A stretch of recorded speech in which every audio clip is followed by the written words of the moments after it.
이렇게 출제가 됩니다. 이번 시험 문제도 예상과 마찬가지로 새로운 문제가 출제가 되었습니다만 기출 문제를 좀 응용하는 이런 부분도 있었어요.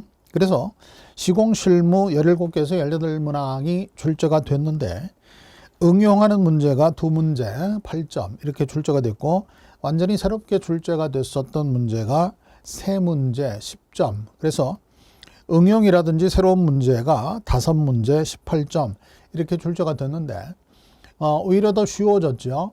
적격심사낙찰제도라든지 그 다음에 종합심사제도, 옛날에는 설명하시오 이렇게 출제가 되었었는데 지금은 설명을 해주고 그렇게 적격심사제도라든지 적격심사낙찰제도를 쓰는 이런 쉬운 문제로 바뀌었다, 이렇게 여러분들이 생각을 하시면 되겠고요. 설계 장력과 표준 장력을 구분 설명하시오 이렇게 출제가 되었었던 문제가 역시 가로 넣기로 출제가 되었기 때문에 오히려 좀 쉬워졌다, 이렇게 여러분들이 보시면 되겠고요. 나머지 출제 문제에 대한 것들은 굉장히 평이한 그런 시험 문제로 출제가 되었다, 이렇게 판단을 해 두시면 되겠습니다. 그 다음 문제를 보시죠. 2회 실기 보건 문제입니다. 다음 물음의 답을 해당 답란에 표기하시오 이렇게 되어 있는데 이번 시험 문제는 26문항이 출제가 되었다, 이렇게 판단을 하시면 되겠습니다. 이거는 새롭게 출제가 되었었던 그런 문제고 완전히 새로운 문제다.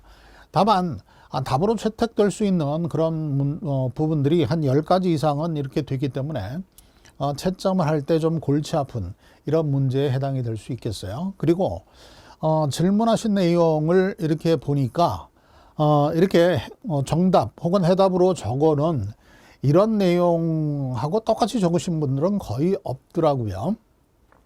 첫 번째, 가설 출입구를 설치했을 때, 현장 게이트를 설치할 때 고려사항을 3가지 써라, 3가지 작성하라, 이렇게 시험 문제를 출제를 했습니다.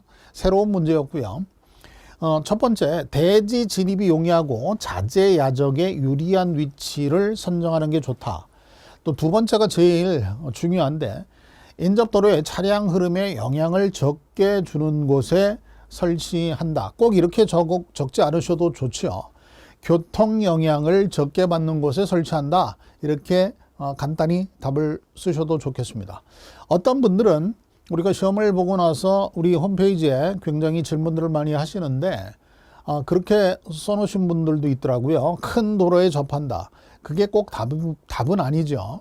그 큰 도로가 주간선 도로라서 곧 교통 영향에 거기다 출입구를 설치하고 자재 적재를 한다든지 레미콘 차량이 왔다 갔다 한다든지 이랬을 경우에 교통 흐름을 방해하는 이런 곳이라면 오히려 피해야 되는 그런 장소에 해당이 되는 거죠. 또 세 번째, 도로에 설치되어 있는 공작물 등으로 인한 출입에 지장을 받지 않는 위치를 선정하는 것이 좋다. 이렇게 3가지를 정답으로 했는데, 그럼 도로에 설치되어 있는 공작물, 대표적인 게 뭐가 있을까요? 전주라든지 공중전화 박스라든지 소화전 박스, 이런 것들이 설치가 되어 있어서 마찬가지 소화에 지장을 준다든지 이런 곳은 피하는 것이 좋다라는 그런 의미로 보실 수 있겠고요. 여기는 이렇게 써놨습니다만 간단히 쓰셔도 좋습니다. 아까 얘기했듯이 교통 영향을 덜 받는 곳을 설치를 해야지 된다.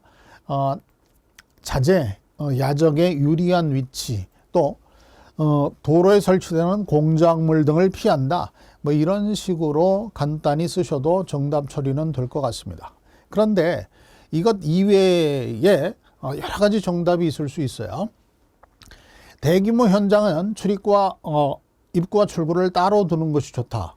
또 출입 자재와 차량을 고려해서 출입문의 폭이라든지 높이라든지 형식을 결정한다. 이렇게 그냥 한꺼번에 써놨는데 출입